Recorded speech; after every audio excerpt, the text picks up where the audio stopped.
Hindi ko alam kung bakit ko naisipang sumakay sa jeep na iyon. Marahil ay dala na rin ng pagkasira ng schedule sa unibersidad o kaya naman ay epekto ng pagod sa mga pagsusulit. Pero sa sandaling iyon, ang tanging nais ko ay makarating sa aming baryo. Nang makakita ako ng jeep na tila nag-aanyaya ng paglalakbay, hindi ko na pinansin kung bakit kakaiba ang jeep na ito.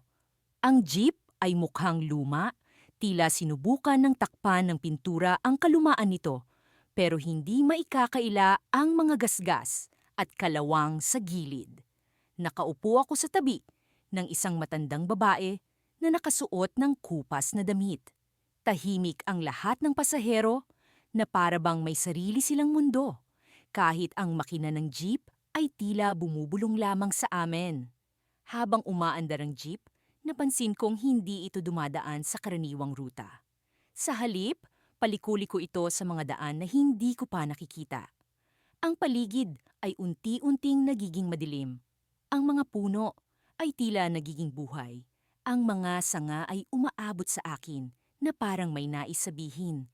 Sa bawat liko, nararamdaman ko ang bumibigat na hangin, ang malamig na dampi nito sa aking balat. Sinubukan kong magtanong sa matandang babae sa tabi ko. Aling ruta po ba ito? Tanong ko. Tumingin siya sa akin at sa kanyang mata ay may kirot, ngunit walang salita na lumabas sa kanyang bibig. Naramdaman ko ang pagkabahala. Nagdesisyon akong bumaba na lang at maglakad pa uwi. Pero tila wala akong lakas na bumangon. Ang aking katawan ay nananatiling nakaupo, na para bang may puwersa na humihila sa akin para manatili. Bumaling ako sa driver at sinubukang magtanong, "Manong, saan po tayo papunta?" Ngunit hindi siya sumagot. Patuloy lamang siya sa pagmamaneho. Ang tingin ay nakatutok sa kalsada. Ang mga mata niya ay tila hindi nakikita ang dinadaanan. Isang pasahero ang bumaba sa harap. Isang lalaki na mukhang pagod na pagod. Hindi ko siya kilala, pero ang tingin niya sa akin ay puno ng babala. "Huwag kang bababa," ang sabi niya, at nagpatuloy sa paglakad na parang wala siyang iniintindi. Ang jeep ay tila nagiging mas mabilis. Ang daan ay nagiging mas makipot. Nagdadasal ako na sana ay makarating na kami sa tamang destinasyon. Ngunit sa bawat minuto, pakiramdam ko ay palayo kami ng palayo sa baryo namin. Sa likod ng jeep, may mga batang naglalaro ng habulan. Ang kanilang tawanan ay tila musika ng kalungkutan. Sinubukan kong ngumiti sa kanila, ngunit ang kanilang mga mata ay puno ng lungkot. Isa sa kanila ay lumapit sa akin at nagtanong, "Bakit ka nandito?" Hindi ko alam kung ano ang isasagot ko.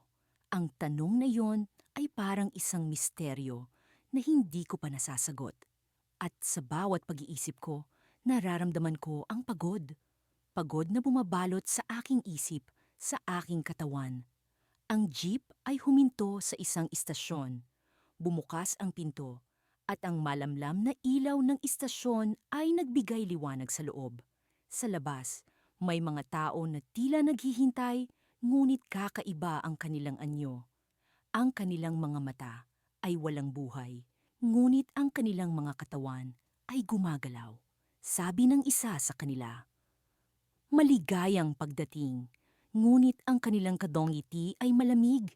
Hindi ko naramdaman ang init ng pagtanggap. Napansin ko na ang mga pasaherong bumaba ay hindi na bumalik sa jeep, na para bang ang istasyon na ito ang kanilang huling destinasyon.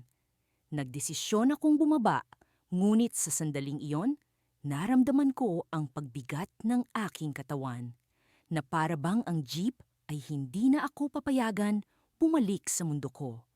At sa aking paglingon, nakita ko ang matandang babae na nakatingin sa akin.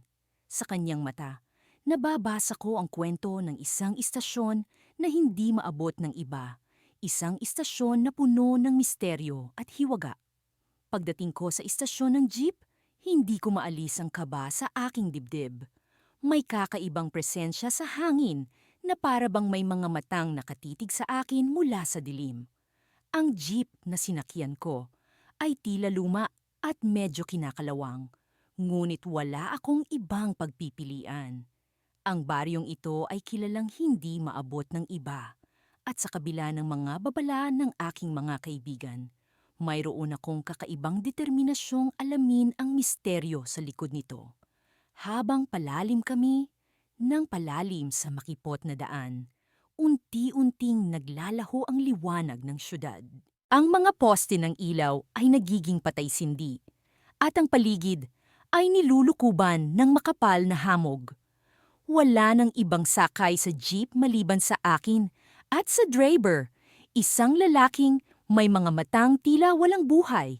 Hindi siya nagsasalita at sa bawat paglingon ko sa kanya, ang kanyang mga mata ay nananatiling nakatuon sa kalsada para bang may sarili siyang mundo.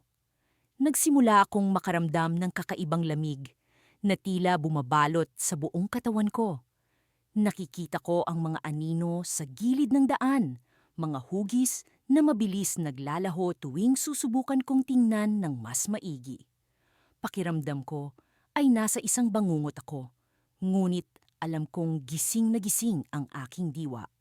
Sa tuwing magtatanong ako sa driver kung gaano pa kalayo ang baryo, ang tanging sagot niya ay isang pag-iling na para bang walang kasiguraduhan sa aming patutunguhan. Biglang bumagal ang jeep. Sa unahan, may nakaharang na malaking puno na hindi ko alam kung paano napunta sa gitna ng kalsada. Tumingin ako sa driver, inaasahan kong may gagawin siya, ngunit nanatili siyang nakaupo, walang imik. Napilitan akong bumaba at tingnan ang puno. Sa ilalim nito, may mga lumang papel na tila mga lumang liham.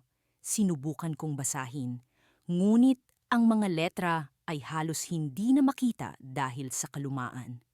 Habang binabasa ko ang mga liham, may narinig akong mga bulong mula sa likuran. Hindi ko mawari kung saan galing ang mga ito, ngunit ramdam kong palapit ng palapit ang tunog. Paglingon ko, nakita kong unti-unting naglalaho ang jeep. Nagsimula akong magpanik, hinanap ang driver, ngunit siya'y naglaho na rin. Tila usok na hinipan ng hangin. Walang ibang paraan, kundi ang maglakad patungo sa baryo, na ngayon ay tila napakalapit, ngunit napakalayo rin. Sa bawat hakbang ko, nararamdaman ko ang presensya ng mga bagay na hindi ko maipaliwanag. Mga anino, na tila nagmamasid sa bawat galaw ko. Sa gilid ng kalsada, may mga lumang bahay na puno ng agiw, mga pintuan na kumakalog kahit walang hangin. Ang baryo ay tila isang multong pook na puno ng mga alaala ng mga taong hindi ko kilala. Ngunit parang naroon lamang. Nakarating ako sa isang lumang bahay, ang tanging may liwanag sa buong baryo.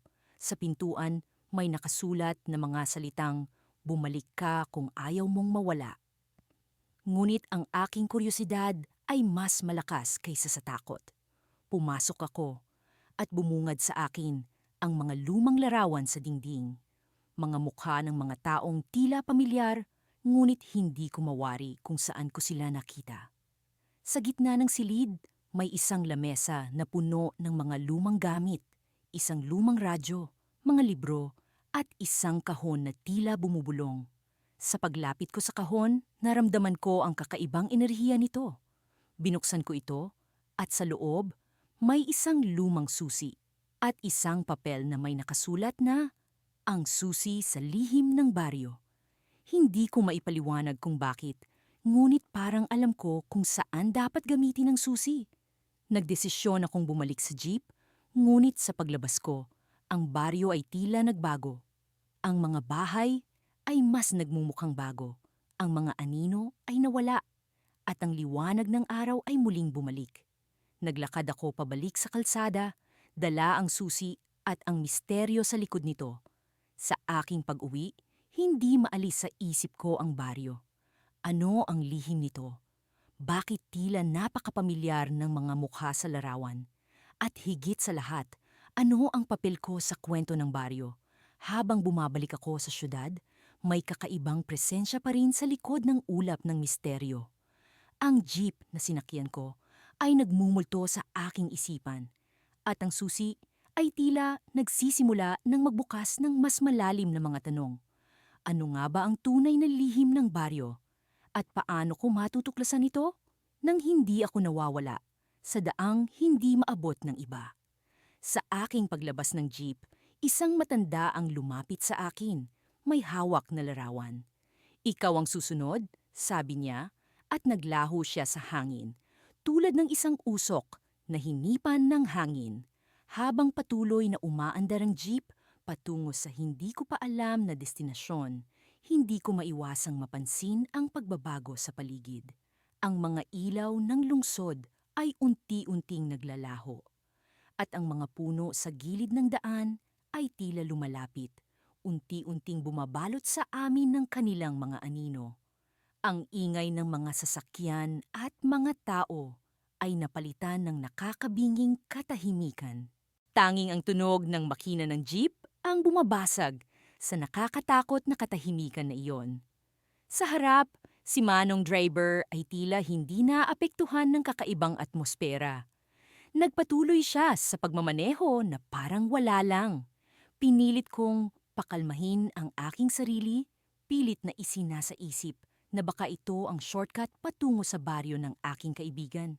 Subalit, sa likod ng aking isipan, may kung anong bumubulong na may mali sa lahat ng ito. Manong, gaano pa po ba kalayo ang baryo ng San Esteban? Tanong ko, pilit na itinatago ang kaba sa aking boses. Hindi siya sumagot agad. Sa halip, tumingin siya sa akin sa salamin. Ang kanyang mga mata ay tila may gustong ipahiwatig na hindi ko maintindihan. Malapit na, sagot niya sa wakas. Ngunit ang tono niya ay tila may halong babala. Maya-maya pa, napansin ko ang mga kasama ko sa jeep. Karamihan sa kanila ay mga ordinaryong tao. Mga estudyante rin. May ilang matatandang babae na may dalang bayong at isang lalaking nakasuot ng sombrero na tila natutulog sa kanyang upuan. Ngunit may isang bagay na kakaiba sa kanila. Hindi sila gumagalaw at lahat ng kanilang mga mata ay nakatuon sa akin. Nakaramdam ako ng kilabot sa aking batok. Parang may nagbabantay sa akin, mga matang hindi ko matakasan. Biglang huminto ang jeep. San Esteban na, sabi ni Manong driver, ngunit hindi pa rin siya tumitingin sa akin. Bumaba ako ng jeep, nagpasalamat kahit na may kaba, at naglakad palayo. Habang papalayo ako, naramdaman kong nakatingin pa rin sila sa akin. Lumingon ako, ngunit ang jeep ay wala na roon. Parang nilamon na ito ng dilim. Tahimik ang paligid. Ang mga bahay ay tila napabayaan na. Ang mga bintana ay sira-sira at ang mga pinto ay nakabukas ngunit walang tao. Tanging ang liwanag ng buwan ang nagbibigay liwanag sa lugar. Ngunit kahit ito ay hindi nakatulong upang mawala ang aking takot. May tao po ba rito? Tawag ko. Ngunit ang aking boses ay binalik lamang ng hangin. Walang sumagot. Tila ang buong baryo ay iniwan na ng mga tao. Habang naglalakad ako, nakarinig ako ng mahihinang yabag sa likuran ko. Tumingin ako, ngunit wala namang tao. Bumilis ang tibok ng puso ko. Pilit kong iniisip na baka dahil lang ito sa pagod at imahinasyon ko lang ang lahat ng ito. Nakarating ako sa isang lumang bahay na may malaking puno sa harapan. Sa ilalim ng puno, may isang batang babae na nakaupo. Nakasuot siya ng puting damit at nakatingin sa akin. Ang kanyang mga mata ay malamlam at ang kanyang mukha ay tila walang emosyon. Miss, anong ginagawa mo rito? Tanong ko, pilit na ngumingiti. Hindi siya sumagot. Sa halip, itinuro niya ang isang direksyon patungo sa mas madilim na bahagi ng baryo. Doon, ang sabi niya. Ang boses niya ay malamig at parang nagmumula sa malayo. Anong meron doon? Tanong ko ulit, ngunit tumayo na siya at lumakad palayo. Sinundan ko siya, ngunit nang makarating ako sa likod ng puno, wala na siya roon. Parang naglaho na lamang siya sa hangin. Nang bumalik ako sa daan, napansin kong may mga bakas ng paa sa lupa. Maliit at tila patungo sa direksyon na itinuro ng bata.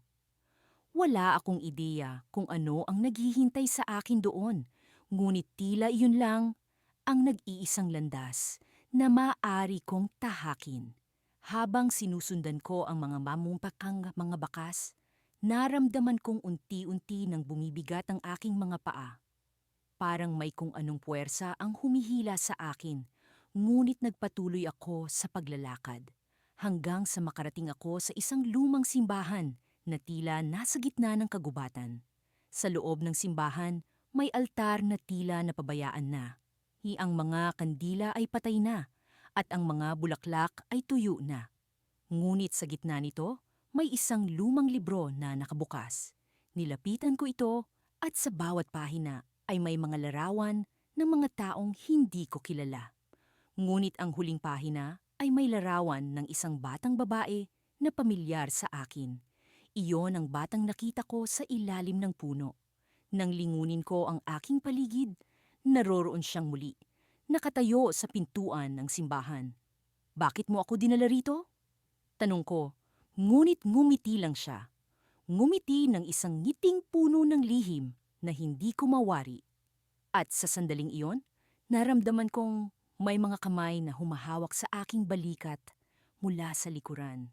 Tumingin ako at nakita ko ang mga taong kasama ko sa jeep. Ang kanilang mga mata, tulad ng dati, ay nakatuon sa akin. Ngunit ngayon, ang kanilang mga mukha ay puno ng kirot at pighati. Hindi ko alam kung paano, ngunit alam kong ako ang dahilan ng kanilang pagdurusa. At bago ko pa man maintindihan ng lahat, ang mundo ay unti-unting nagdilim at naramdaman kong unti-unti akong hinahatak, papasok sa isang walang katapusang kawalan. Ako'y nakaupo sa dulo ng jeep, pilit na pinipigilan ang paninikip ng aking dibdib. Sa kabila ng mga bulong ng takot, hindi ko mapigilan ang sarili sa pagtahak sa misteryosong daan patungo sa multong baryo.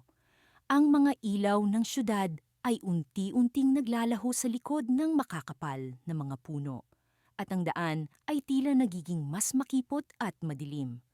Ang mga pasahero ay kakaunti, bawat isa'y nakatungo at tila walang pakialam sa paligid.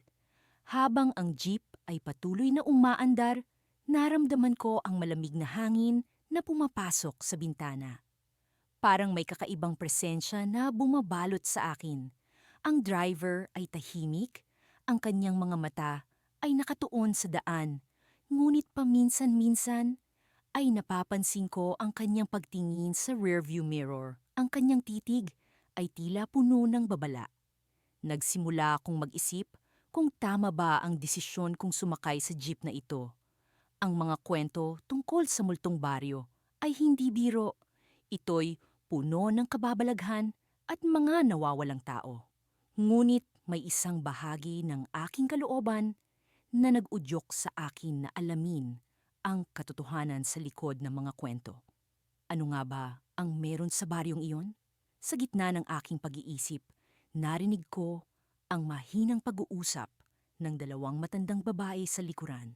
Sila'y nag-uusap tungkol sa isang batang babae na hindi na nakabalik matapos pumunta sa baryo.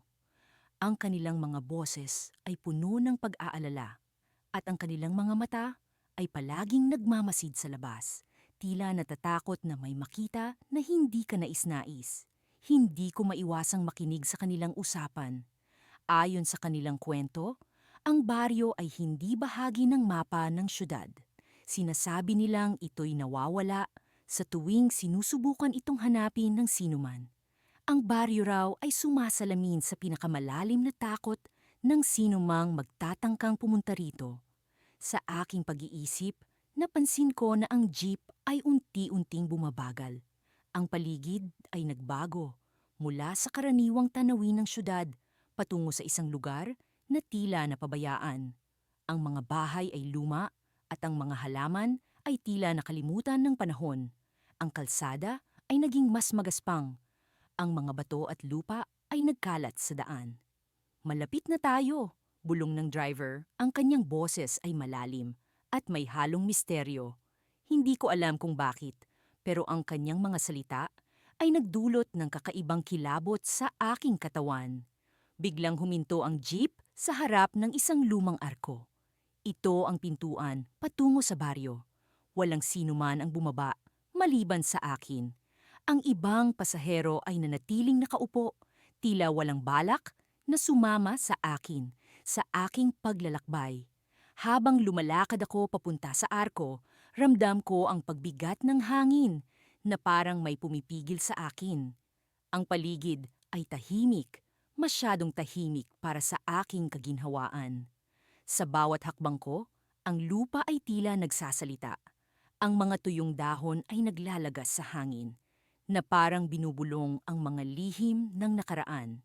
Sa kabila ng aking takot, patuloy akong naglakad hanggang sa marating ko ang loob ng baryo. Ang lugar ay tila isang laberinto ng mga lumang bahay. Bawat isa'y may kwento ng kalungkutan at pagkawala. Ang hangin ay puno ng alingasngas ng mga nawalang kaluluwa. Ang kanilang mga bulong ay musika sa aking pandinig. Sa gitna ng baryo, natagpuan ko ang isang lumang simbahan. Ang pintuan nito ay nakabukas. Tila inaanyayahan akong pumasok. Ang loob nito ay puno ng alikabok at mga guho, ngunit ang altar ay nanatiling buo. Ang liwanag mula sa mga basag na bintana ay nagpapahiwatig ng isang mahiwagang presensya. Habang ako'y nakatayo sa harap ng altar, naramdaman ko ang kakaibang paggalaw sa likuran ko. May isang anino na tila gumagalaw, lumalapit sa akin. Hindi ko alam kung saan nanggagaling ang lakas ng loob ko, ngunit ako'y humarap sa kanya. Sa aking pagkagulat, ang anino ay naging malinaw. Isang batang babae, ang kanyang mukha ay puno ng lungkot, ngunit may bahid ng pag-asa. Siya'y nakasuot ng lumang damit. Ang kanyang mga mata ay tila nagsasalita ng mga lihim na hindi ko maintindihan. "Bakit ka nandito?" tanong niya. Ang kanyang boses ay puno ng kalungkutan. "Bakit hindi?" sagot ko, pilit na inuunawa ang kanyang presensya. Sa puntong iyon, narinig ko ang isang malakas na tunog mula sa labas ng simbahan. Ang lupa ay naginig, at ang hangin ay biglang lumakas. Naramdaman ko ang pag-angat ng paligid, na parang ang baryo ay bumabalik sa kung saan ito nagmula. Ang batang babae ay ngumiti, at sa kanyang nangiti, nakita ko ang pag-asa. Ngunit bago pa man ako makapagtanong, ang kanyang anyo ay unti-unting naglaho, kasama ang baryo na tila nilalamon ng lupa. Ako'y naiwan sa harap ng simbahan, na ngayon ay tila isa ng guho. Hindi ko alam kung ano ang nangyari, ngunit alam kong may malalim na kahulugan ang aking karanasan. Sa kabila ng misteryo, naramdaman ko ang kakaibang kapayapaan na parang ang baryo ay may nais iparating sa akin. Sa aking pagbalik sa jeep, isang kakaibang pakiramdam ang bumalot sa akin. Ang baryo ay hindi na maabot, ngunit ang kwento nito ay nananatili sa aking isipan. Ngunit sa likod ng aking pag-iisip, alam kong hindi ito ang katapusan. May lihim pa ang baryo na naghihintay na matuklasan, isang lihim na hindi ko inaasahan. Sa aking pag-upo sa jeep, ang driver ay muling tumingin sa rearview mirror. Ang kanyang mga mata ay puno ng kaalaman na tila hindi maabot ng iba. Ang aking paglalakbay ay nagsimula na. Isang paglalakbay na puno ng misteryo at mga hindi inaasahang katotohanan. Sa pag-usad ng jeep na tila ba walang katapusan, unti-unti kong nararamdaman ang kakaibang lamig na bumabalot sa akin. Ang mga ilaw sa kalsada ay nagiging malabo at ang mga tao sa paligid ay nagiging anino na lamang. Sumasalamin sa bintana ng jeep ang aking malalim na pag-iisip, ano nga ba ang tunay na misteryo sa likod ng multong baryo? Nang makalampas kami sa huling kilalang istasyon, nakaramdam ako ng kakaibang pangingilabot. Ang daan ay tila lumang kalsadang matagal nang hindi ginagamit, at ang paligid ay palubog na sa kadiliman. Wala nang ibang sasakyan ang kasabay namin, at ang ingay ng makina ng jeep ay tila musika sa isang lumang pelikula. Miss, ang bulong ng driver habang nagmamaniobra siya sa isang matarik na liko. Sigurado ka bang gusto mong pumunta sa baryong iyon? Hindi na bumabalik ang mga sumasakay patungo roon. Hindi ko alam kung paano ko sasagutin ang tanong niya. Pero sa kabila ng takot, may kung anong puwersa ang nagtutulak sa akin upang ipagpatuloy ang paglalakbay na ito. Oo, kailangan kong marating iyon, sabi ko, bagamat may pag-aalinlangan sa tono ng aking boses. Walang sagot ang driver. Tanging ang kanyang pares ng mata na nakikita ko sa rearview mirror ang nagbigay ng babala sa akin. Nang lumiko kami sa isang daan na parang hindi pa napapasyalan, naramdaman kong unti-unti nang bumabalot ang anino ng multong baryo. Sa wakas, huminto ang jeep sa isang lugar na punong-puno ng mistikal na enerhiya. Tumayo ako at sa kabila ng panginginig ng aking tuhod, bumaba ako. Ang baryo ay tila lumang-luma, mga bahay na gawa sa kahoy at bato, na parang galing pa sa ibang panahon. Ang katahimikan ay nakabibingi at ang hangin ay may dalang malamig na buga. Naglakad ako papasok sa baryo.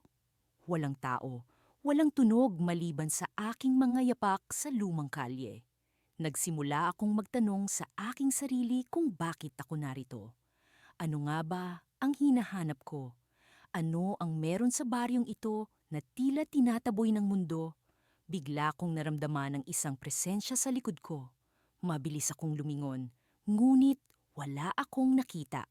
Ang hangin ay tila nagiging mas mabigat at ang paligid ay parang nagiging saksi sa isang lihim na hindi ko pa nauunawaan. Nang ako'y magpatuloy sa paglalakad, natagpuan ko ang sarili ko sa gitna ng plaza ng baryo. Sa gitna nito ay may isang lumang balon. May mga bakas ng panahon na dumaan dito. Dahan-dahan akong lumapit at sa paglapit ko ay narinig ko ang tila boses na umaalingaw-ngaw mula sa ilalim. May kailangan kang malaman. Ang bulong mula sa balon. Ang boses ay malamig at parang galing sa ilalim ng lupa. Ang hinahanap mo ay hindi basta-basta. Nanginginig akong lumapit at sa hindi ko maipaliwanag na dahilan, tila may puwersa na nagtutulak sa akin upang sumilip sa loob ng balon. Ang tubig nito ay madilim, ngunit nang lumuhod ako upang masilayan ito, nakita ko ang aking sariling refleksyon na nababalot ng takot. Sa isang iglap, ang imahe sa tubig ay nagbago. Isang mukha ng batang babae, maputla at puno ng pag-aalala. Para bang may nais siyang iparating sa akin. Tulungan mo kami, ang sabi ng boses, kasabay ng pag-apak ng mga yapak sa likuran ko.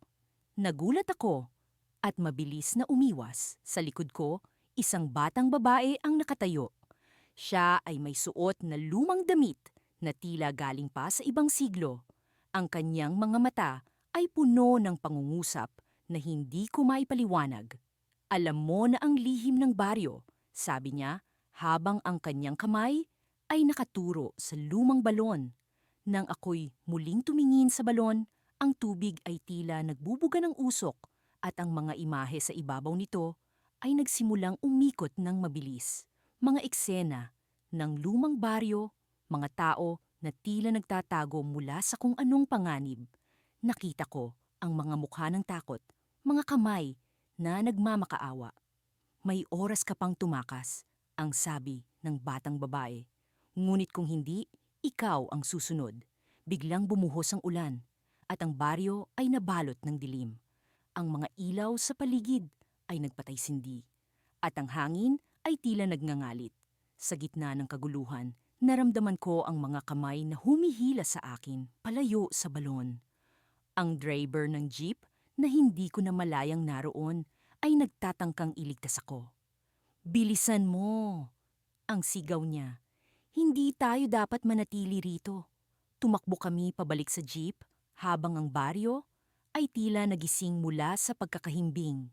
Sa likod namin, naririnig ko ang boses ng batang babae, ang kanyang mga hiyaw na naglalaman ng mga lihim na hindi ko pa lubusang nauunawaan.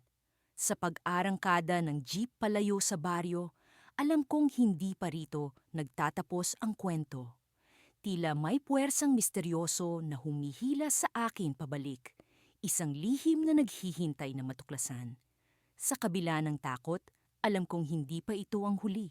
Sa kabila ng aking pagod at takot, pinilit kong magpatuloy sa pag-usad ng kwento. Ang jeep na sinakyan ko ay tila buhay, humuhuni ang makina sa isang hindi karaniwang tono habang bumabagtas sa daan. Ang gabing iyon ay tila bumabalot sa akin. Ang dilim ay nakakubli sa bawat sulok. Pilit na nagtatago ng mga lihim na hindi ko palubos na nauunawaan. Naramdaman ko ang malamig na hangin na dumadaloy mula sa labas. Ang mga ilaw ng kalye ay nagmistulang mga patak ng liwanag sa isang walang katapusang dagat ng kadiliman. Ang mga pasahero sa jeep ay tahimik. Ang kanilang mga mukha ay nakayuko at ang iba ay nakatingin sa kawalan. Napansin ko ang isang matandang lalaki na nakaupo sa sulok. Ang kanyang mga mata ay tila puno ng mga kwento. Mga kwento na hindi na niya maibabahagi. Sa bawat liko ng jeep, ako ay bumabalik sa alaala ng baryo na binanggit sa mga alamat. Multong baryo, sabi nila, isang lugar na hindi maabot ng iba. Ngunit narito ako, patungo sa isang destinasyon na hindi ko lubos na nauunawaan. Ang baryo raw ay puno ng mga kaluluwang ligaw, mga espiritong hindi matahimik. Ngunit ano nga ba talaga ang naghihintay sa akin doon? Maya-maya, naramdaman ko ang pagkakaiba sa hangin. Ang amoy ng mga bulaklak na hindi ko pa nakikilala ay nagmistulang bumalot sa akin. Ang jeep ay huminto sa isang kalsadang tila hindi pa napapansin ng modernisasyon. Bumaba ang ibang mga pasahero, ngunit ako ay nanatili. Pilit na iniisip kung ito na ba ang aking destinasyon. Tuloy ka ba sa baryo? Tanong ng driver sa isang tinig na tila puno ng babala. Hindi ako nakasagot agad. Ang aking isip ay puno ng mga tanong na walang kasagutan. Ngunit sa wakas, tumango ako, pilit na nilalabanan ng kaba. Ang driver ay ngumiti, isang ngiti na tila puno ng awa. Mag-ingat ka, bulong niya bago niya muling pinatakbo ang jeep. Habang umaandar kami, naramdaman ko ang pag-ikot ng aking mundo. Mga berso ng mga kwento ng baryo ay tila naging totoo sa bawat pag-usad ng gulong. Malapit na kami sa baryo at ang daan ay nagmistulang isang misteryosong lagusan. Ang paligid ay puno ng mga puno na tila nagbabantay. Ang kanilang mga sanga ay nagmistulang mga kamay na pilit na humihingi ng tulong. Ang mga bulaklak ay nagmistulang mga mata. Nakamasid sa bawat galaw ko. Bigla, ang jeep ay huminto sa gitna ng kalsada. Wala akong makitang dahilan kung bakit. Ngunit ang driver ay nagpakita ng kaba sa kanyang mga mata. Narito na tayo, sabi niya, ngunit ang kanyang tinig ay puno ng pag-aalinlangan. Bumaba ako, ang aking mga paa ay tila may sariling isip na naglalakad patungo sa baryo. Sa bawat hakbang, nararamdaman ko ang kaluluwa ng lugar. Ang baryo ay tahimik, ang bawat tahanan ay tila nagkukubli ng mga istorya ng nakaraan. Ang hangin ay puno ng mga bulong, mga tinig na hindi ko maintindihan. Di nagtagal, nakarating ako sa gitna ng baryo. Ang paligid ay puno ng mga lumang istruktura na tila hindi na ginagamit. Ngunit sa aking pag-usisa, napansin ko ang isang bahay na may ilaw sa loob. Ang ilaw ay nagmistulang isang alitaptap sa gitna ng kadiliman. Lumapit ako. Ang aking puso ay bumibilis ang tibok. Sa bawat hakbang, naririnig ko ang mga yapak, hindi sa lupa, kundi sa aking isipan. Nagulat ako nang biglang bumukas ang pinto ng bahay at isang matandang babae ang lumabas. Ang kanyang mga mata ay puno ng pagmamasid, ngunit may kakaibang init. Hinahanap mo ba ang daan pauwi? Tanong niya sa akin. Ang kanyang tinig ay puno ng misteryo. Hindi ko alam kung paano siya sasagutin, Ngunit naramdaman ko ang pangangailangan na malaman ang kanyang sinasabi. Oo, sagot ko. Ang aking tinig ay puno ng pag-aalinlangan. Ang matanda ay ngumiti, isang ngiti na puno ng mga lihim na hindi ko pa natutuklasan. Ang baryo na ito ay isang bahagi ng iyong nakaraan, sabi niya. Ang kanyang mga mata ay tila lumalalim. Ngunit hindi ka makakaalis hanggat hindi mo natutuklasan ang iyong tunay na layunin. Sa kanyang mga salita, naramdaman ko ang bigat ng aking misyon. Ang baryo ay tila naging isang bahagi ng aking sarili. Ang mga lihim nito ay biglang naging akin. Ngunit bago ko palubos na maintindihan, narinig ko ang isang tunog na hindi ko pa naririnig. Ang lupa ay umuga at ang mga ilaw sa bahay ay nagpatay-sindi. Sa isang iglap, ang matandang babae ay naglaho at ang baryo ay tila naging isang maze ng mga alaala at misteryo. Ako ay naiwan, nag-iisa, sa gitna ng isang lugar na puno ng mga tanong na naghihintay ng kasagutan. Sa kabila ng nakakatakot na karanasan ko sa baryo, hindi ko maipaliwanag ang kakaibang hatak nito sa akin. Parang may puwersang humihila sa akin pabalik. Sa kabila ng takot at misteryong bumabalot dito. Kaya naman, kahit pa nag-aalinlangan, nagdesisyon akong bumalik sa istasyon ng jeep na tila naiiba sa lahat ng iba pang istasyon. Maagang-maaga akong umalis ng bahay. Nagmamadali akong naglakad patungo sa istasyon ng jeep. Ang lamig ng umaga ay tila may kasamang kakaibang kaba. Hindi ko maiwasang mag-isip kung ano ang maaari kong matagpuan muli sa baryo.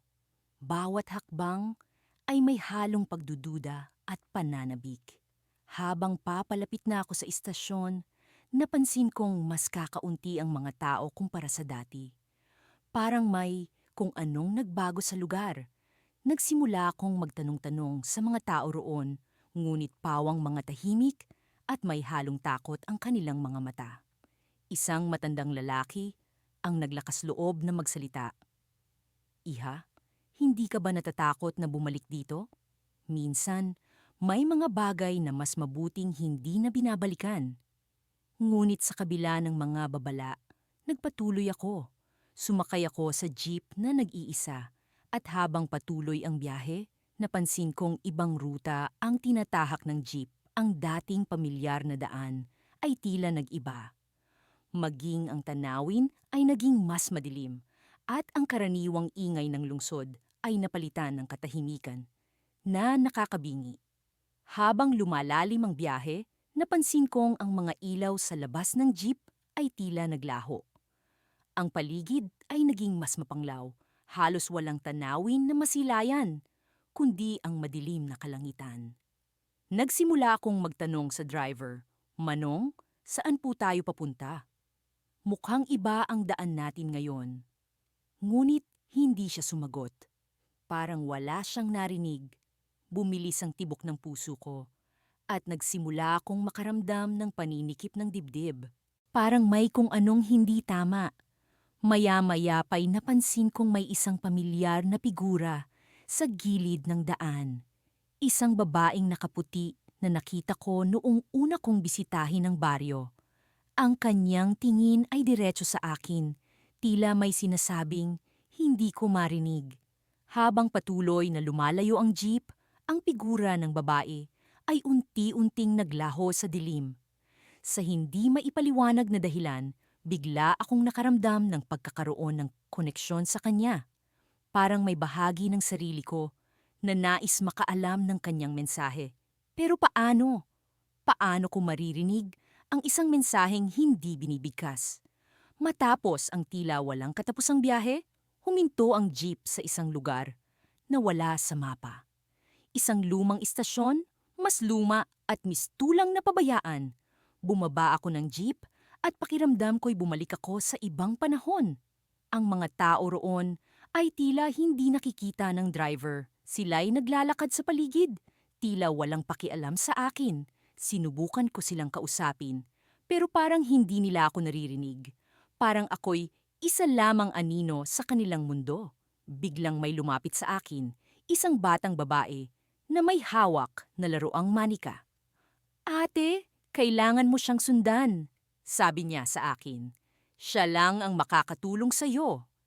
Hindi ko maintindihan ang sinasabi niya, ngunit bago pa ako makapagtanong, tumakbo siya palayo. Sinubukan kong habulin siya, ngunit parang biglang naglaho siya sa hangin. Sa gitna ng aking kalituhan, narinig ko ang isang bulong, isang pamilyar na tinig, ang babaeng nakaputi. Hindi mo siya makikita sa daan na ito. Bumalik ka sa simula, sa lugar kung saan nagsimula ang lahat. Napagtanto ko na kailangan kong bumalik sa unang istasyon. Ngunit paano? Ang daan ay tila nagbago at ako'y nawala sa lugar na hindi ko na alam. Sa kabila ng lahat ng ito, naramdaman ko ang pag-asa. Ang bawat hakbang ko pabalik ay tila may gabay. At sa kabila ng dilim, alam kong may liwanag na naghihintay sa akin. Ngunit bago pa man ako makagawa ng hakbang, naramdaman kong may malamig na hangin na dumampi sa aking balikat. Nag-angat ako ng tingin at bumulaga sa akin ang figura ng babaeng nakaputi, mas malapit at mas malinaw kaysa dati. Ngunit bago pa man ako makapagsalita, naglaho siya sa isang kisap mata. Iniwan akong nagtataka. Ano ang kanyang nais ipahiwatig? Sino ang kailangan kong sundan? At paano ko matatagpuan ang daan pabalik sa simula? Sa bawat hakbang ko sa hindi maipaliwanag na daan, alam kong may kapalarang naghihintay sa akin. Isang misteryo na kinakailangang matuklasan. Kahit pa sa ilang beses na akong nakasakay ng jeep, iba ang pakiramdam ko habang papalapit kami sa multong baryo. Ang mga mata ko ay hindi mapakali habang tinitingnan ang bawat detalye ng daan. Napansin ko ang kakaibang kalmadong katahimikan sa paligid, na tila ba ang oras ay unti-unting bumabagal at ang bawat tunog ay nagiging alingawngaw sa aking isipan. Habang nakaupo ako malapit sa bintana ng jeep, napansin ko ang mga daan na tila hindi ko pa nakikita dati. Parang hindi ito ang parehong ruta na dati kong dinaraanan tuwing umaga, papuntang eskwelahan. Ang mga puno sa gilid ng daan ay tila may buhay. Ang kanilang mga sanga ay kumikilos ng dahan-dahan, na parang may gustong abutin. Ang hangin ay nagdadala ng kakaibang lamig sa aking balat na nagpaparamdam sa akin ng kilabot. Sa loob ng jeep, napansin ko ang iba't ibang mukha ng mga pasahero. Karamihan sa kanila ay mga karaniwang tao, mga estudyante, tindera at manggagawa. Ngunit may isang bagay na hindi ko maipaliwanag tungkol sa kanila. Ang kanilang mga mata ay tila namumula, na para bang may lihim silang itinatago.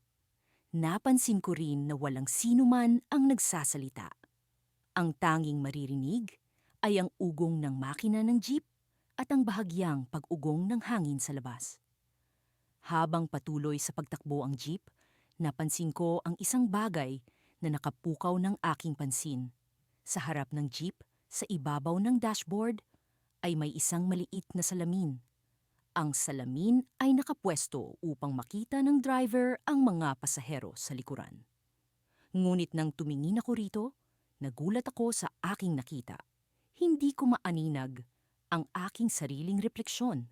Sa halip, mga mukha ng ibang tao ang nakita ko. Mga mukhang tila pamilyar, ngunit hindi ko matandaan kung saan ko sila nakilala. Ang mga mukha sa salamin ay nagbabago-bago, na parang isang pelikula na nagrorolyo. May mga batang umiiyak, mga matandang nakamasid, at mga kabataang may mga matang puno ng takot. Ang kanilang mga bibig ay gumagalaw na para bang may sinasabi, ngunit wala akong marinig na tunog. Bigla akong kinabahan at hindi ko mapigilang tanungin ang aking sarili kung ano ang nangyayari.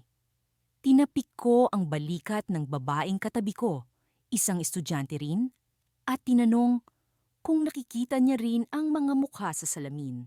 Ngunit sa aking pagkagulat, tumingin siya sa akin na parang wala siyang naririnig. Ang kanyang mga mata ay blangko at hindi siya kumibo. Binalingan ko ang ibang mga pasahero, ngunit lahat sila ay parang mga estatwa na walang emosyon. Parang ako lamang ang nakakaalam ng kanilang presensya, ngunit hindi nila ako nakikita. Nakaramdam ako ng matinding kaba. May isang bahagi ng akin na gustong bumaba na mula sa jeep, ngunit ang isa pang bahagi ay nag-uudyok sa akin na manatili at alamin ang katotohanan. Habang patuloy ang biyahe, unti-unti ring nag-iiba ang paligid. Ang dating maaliwalas na kalangitan ay napalitan ng makakapal at madilim na ulap. Ang daan ay tila walang katapusan at ang mga ilaw ng poste ay nag-iisang liwanag sa aming daraanan. Maya-maya pa, naramdaman kong may malamig na hangin na dumampi sa aking pisngi. Sa gilid ng aking mata, napansin ko ang isang anino na tila naglalakad sa tabi ng jeep. Bigla akong kinilabutan at napalingon, ngunit wala akong nakita. Ang anino ay tila bahagi lamang ng aking imahinasyon. Ngunit ang kaba sa aking dibdib ay hindi maalis. Sa likod ng isip ko, naglaro ang isang tanong. Bakit ako lang ang nakakakita ng mga ito? Hindi ko alam kung ito ay isang babala o isang pahiwatig ng isang bagay na mas malalim. Ang mga mukha sa salamin ay patuloy na nagpapalit-palit at ang mga tingin nila ay tila ba humihingi ng tulong. Nang makarating kami sa baryo, napansin ko ang kakaibang anyo ng mga bahay. Ang mga ito ay luma at tila iniwan na ng mga nakatira. Ang mga bintana ay puno ng alikabok at ang mga pinto ay bahagyang nakabukas na parang inaanyayahan ang sino mang dumaan na pumasok. Ang baryo ay tila isang lugar na nakalimutan na ng panahon. Habang bumababa ako ng jeep, bigla kong narinig ang isang malakas na tunog mula sa loob ng baryo. Isang alingawngaw ng boses na sumisigaw ng aking pangalan. Napatingin ako sa paligid, ngunit wala akong makita. Ang ibang mga pasahero ay nagpatuloy sa kanilang lakad na parang walang nangyari. Ngunit ako ay nanatili sa kinatatayuan ko, hindi makagalaw, habang ang malamig na hangin ay patuloy na umiikot sa akin. Bigla kong naalala ang isang kwento na narinig ko mula sa mga matatanda, ang tungkol sa mga kaluluwa na naiwang ligaw sa baryo. Ang mga kaluluwang naghahanap ng katarungan, ng kasagutan, at sa sandaling iyon, napagtanto ko na hindi ako nag-iisa sa lugar na ito. Ang mga mukha sa salamin ay hindi basta-basta mga refleksyon, sila ay mga kaluluwa na naghihintay. At ngayon, tila isa na akong bahagi ng kanilang mundo. Sa dulo ng kalsada, nakita ko ang isang matandang babae na nakatayo. Ang kanyang mga mata ay nakatuon sa akin, at sa kanyang mga labi ay may ngiti na tila puno ng lihim. Siya ay kumaway sa akin, hindi para magpaalam, kundi para anyayahan akong lumapit. At sa aking paglapit sa kanya, napagtanto ko na ang baryong ito ay may mga kwentong hindi pa naisusulat. At ako ang napiling maglahad ng mga ito. Malamig ang hangin at parang sinasakalang dibdib ko habang nakaupo sa jeep na patuloy na bumabagtas sa madilim na kalsada. Tila walang katapusan ang pag-ikot ng gulong at ang tanawin sa labas ay unti-unting nagiging kakaiba. Ang mga puno ay tumatangkad ng higit sa normal. Ang mga dahon nito'y tila lumalagaslas kahit walang hangin. Ang mga bahay na kanina'y nakikita ko ay nawala na at ang paligid ay nababalot na lamang ng makapal na hamog. Hindi ko alam kung gaano nakatagal ang biyahe. Ang relo ko ay tumigil sa paggalaw. Ang mga kamay nito'y nakapako sa 10:00 ng gabi, kahit pakiramdam ko'y madaling araw na. Sinubukan kong tanungin ang driver kung gaano pa kalayo ang baryong pupuntahan namin, ngunit hindi siya sumagot. Nakatitig lang siya sa daan. Ang mga mata niya'y tila walang buhay, nakapirmi sa kawalan. Ang mga pasahero sa jeep ay nanatiling tahimik, halos parang mga estatwa. Sa tuwing sinusubukan kong tingnan ang kanilang mga mukha, Sila'y agad na bumabaling palayo. Ang kakaiba, kahit na hindi ko sila nakikita ng maayos, may pakiramdam akong hindi sila pangkaraniwang tao. Ang isa sa kanila ay nakasuot ng lumang barutsaya. Ang isa na may parang sundalong Espanyol na may kalawanging espada sa kanyang tabi. Hindi ko maintindihan, pero tila hindi sila nababagay sa panahon ngayon. Sa wakas, naramdaman kong tumigil ang jeep. Bumilis ang tibok ng puso ko. Narito na ba kami? Ang baryo ng mga multo? Ang tanawin sa labas ay mas madilim kaysa kanina at ang hangin ay punong-puno ng kakaibang amoy, parang pinaghalong nasusunog na papel at bulok na prutas. Bumaba ang driver nang walang paalam at sinundan siya ng mga pasahero. Hindi ko alam kung dapat ko bang sundan sila o manatili sa loob ng jeep. Ang katawan ko'y tila mabigat, pero ang kuryosidad ko ang nagpapanalo. Bumaba ako, dahan-dahan, habang ang mga yapak ko'y umalingaw-ngaw sa tahimik na kalye. Ang baryo ay hindi tulad ng inaasahan ko. Walang mga tao, walang mga bahay. Ang paligid ay puno ng mga lumang istrukturang parang mga guho ng simbahan at mga bakod na yari sa bato. Ang lupa ay tila natatakpan ng abo at ang mga puno ay walang dahon. Mukhang mga patay na halimaw na nakatayo sa dilim. Sumunod ako sa mga pasahero, ngunit bigla silang nawala sa paningin ko. Ang tanging naiwan ay ang driver, nakatayo sa gitna ng isang bilog na parang altar. Sa gitna ng altar na iyon ay may isang lumang krus na yari sa kahoy, ngunit ang kahoy nito'y punit-punit at nabalot ng itim na tela. Nasaan na sila? Tanong ko, pero hindi pa rin siya sumagot. Sa halip, itinaas niya ang kanyang kamay at biglang lumiwanag ang altar. Ang ilaw ay nagmula sa lupa, parang apoy na bumalot sa paligid. Napaatras ako, pero ang mga paa ko'y tila nakapako sa lupa. Hindi ko magawang tumakbo. Hindi ka dapat nandito, aniya sa wakas. Ngunit ang boses niya'y tila boses ng libu-libong tao na nagsasalita ng sabay-sabay. Bumigat ang ulo ko at ang mga mata ko'y nagsimulang magdilim. Anong ibig mong sabihin? Ikaw ang nagdala sa akin dito. Sigaw ko, pero hindi niya ako pinansin. Sa halip, itinuro niya ang krus sa gitna ng altar. Sa bawat segundo, unti-unti itong nagbabago. Ang itim na tela ay natanggal at sa loob nito'y may mukha. Isang mukhang kahindik-hindik. Mukha ito ng isang babae na nakatitig sa akin. Ang mga mata ay tila umiiyak ng dugo. Hindi ko mapigilan ang sariling sumigaw. Bakit mo ako dinala dito? Muli kong tanong, ngunit bago siya sumagot, naramdaman kong may mga kamay na humawak sa akin mula sa likod. Napalingon ako at doon ko nakita ang mga pasahero. Ang mga mukha nila ngayon ay wala ng buhay, parang mga bangkay na muling bumangon. Ang mga mata nila'y itim na itim, at ang mga bibig nila'y nakangiti ng malawak, halos umabot sa kanilang mga tainga.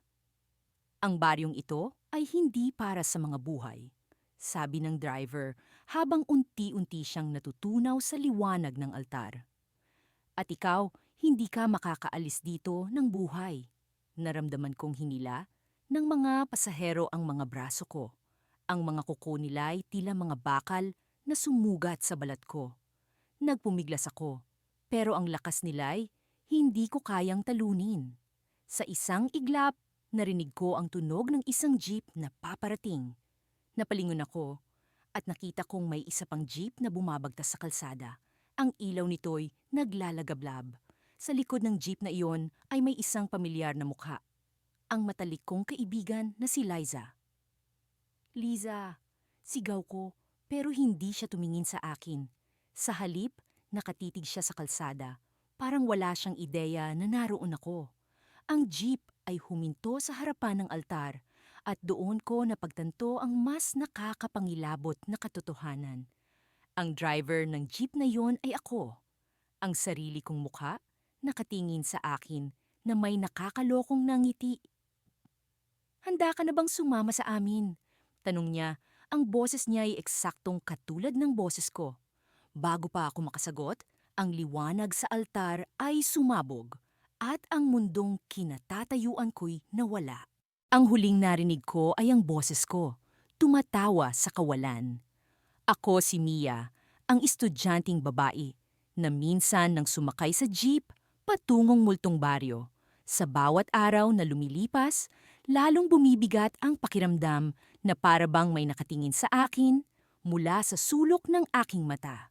Hindi ko alam kung ang alaalang iyon ay isang masamang panaginip lamang o isang bahagi ng realidad na hindi ko kayang takasan. Ngunit ngayon, muling bumalik ang kuryosidad ko.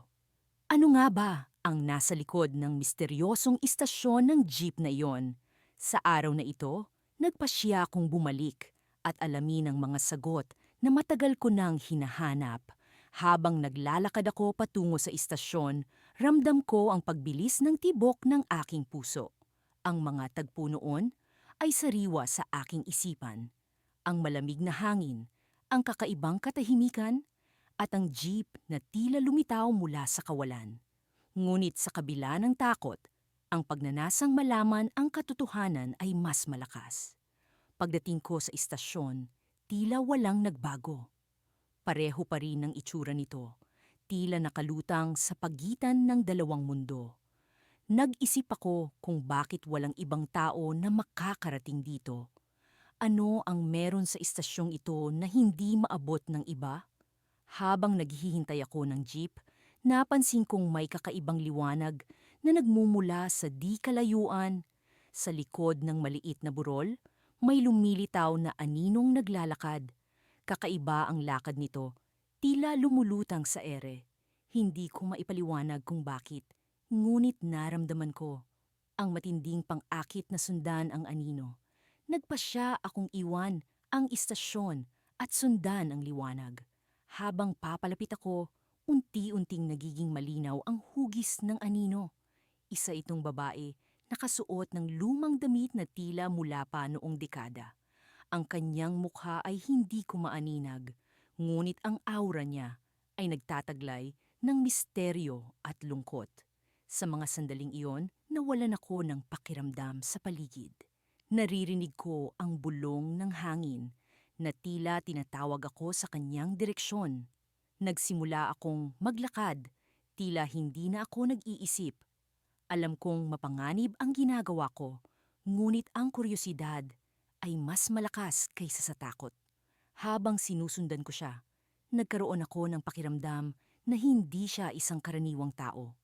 Ang kanyang presensya ay tila nagpapabigat sa hangin at ang paligid ay unti-unting nagbabago. Ang mga puno ay nagiging lumang kahoy na puno ng mga ukit at ang lupa ay nagiging makinis na marmol. Sa gitna ng aking paglalakbay, bigla siyang huminto at lumingon sa akin. Sa wakas, nakita ko ang kanyang mukha, isang mukha na puno ng lungkot at pighati. Ngunit sa kabila ng kalungkutan, may isang bagay sa kanyang mga mata na nagbigay sa akin ng pag-asa. "Mia," sabi niya, gamit ang isang boses na tila nagmumula sa ilalim ng lupa. "Alam mo ba kung saan ka patungo?" Hindi ko alam ang isasagot ko. Wala sa hinagap ko na may makakasalubong akong tulad niya. Pero bago pa ako makapagsalita, nagpatuloy siya. Ang istasyon ng jeep ay hindi para sa lahat. Kailangan mong malaman kung bakit ito naririto at para kanino. Nagsimula siyang maglakad muli, ngunit sa pagkakataong ito, mas mabilis ang kanyang mga hakbang. Sinundan ko siya, at sa bawat hakbang ay tila lumilipat ako sa ibang dimensyon. Ang paligid ay nagiging mas maliwanag at ang hangin ay puno ng mga bulong hanggang sa marating namin ang isang lumang bahay sa gitna ng gubat. Dito, huminto siya at lumingon sa akin. "Ito ang iyong tahanan," sabi niya, na para bang alam niya ang lahat ng tungkol sa akin. Ang mga salitang iyon ay nagbigay sa akin ng matinding pagkalito. Ano ang ibig niyang sabihin na ito ang aking tahanan? Hindi ko maalala na nagkaroon ako ng koneksyon sa lugar na ito. Sa puntong ito, Naramdaman ko ang pagbigat ng aking mga paa. Gusto ko mang magtanong, hindi ko magawa. Tila may isang bahagi ng sarili ko na nagsasabing huwag kong ipagpatuloy ang pagtatanong. Ngunit bago pa man ako makapagdesisyon, biglang bumukas ang pinto ng lumang bahay. Sa loob, nakita ko ang isang luma na litrato na nakasabit sa dingding. Ang larawan ay ng isang batang babae na may hawak na libro at ang kanyang mga mata ay puno ng pag-asa. Sa ilalim ng litrato ay may nakasulat, Mia, ang batang nabuhay sa pagitan ng dalawa mundo. Sa sandaling iyon, nabalot ako ng matinding emosyon. Ang litrato ay hawig sa akin at ang mga alaala ng aking pagkabata ay biglang bumalik. Ano ang koneksyon ko sa lugar na ito? Bakit hindi ko maalala ang nakaraan ko? Habang iniisip ko ang lahat ng ito, bigla kong naramdaman ang malamig na hangin sa likod ko. Paglingon ko, wala na ang babae. Ngunit ang kanyang boses ay nananatili sa hangin na nagbibigay sa akin ng isang pahiwatig na malapit ko nang malaman ang buong katotohanan. Ang kwento ko ay hindi pa tapos. Ang mga misteryo ng istasyon ng jeep at ang multong baryo ay unti-unti nang nabubunyag. Ngunit ang tanong ay, handa ba akong malaman ang lahat ng ito?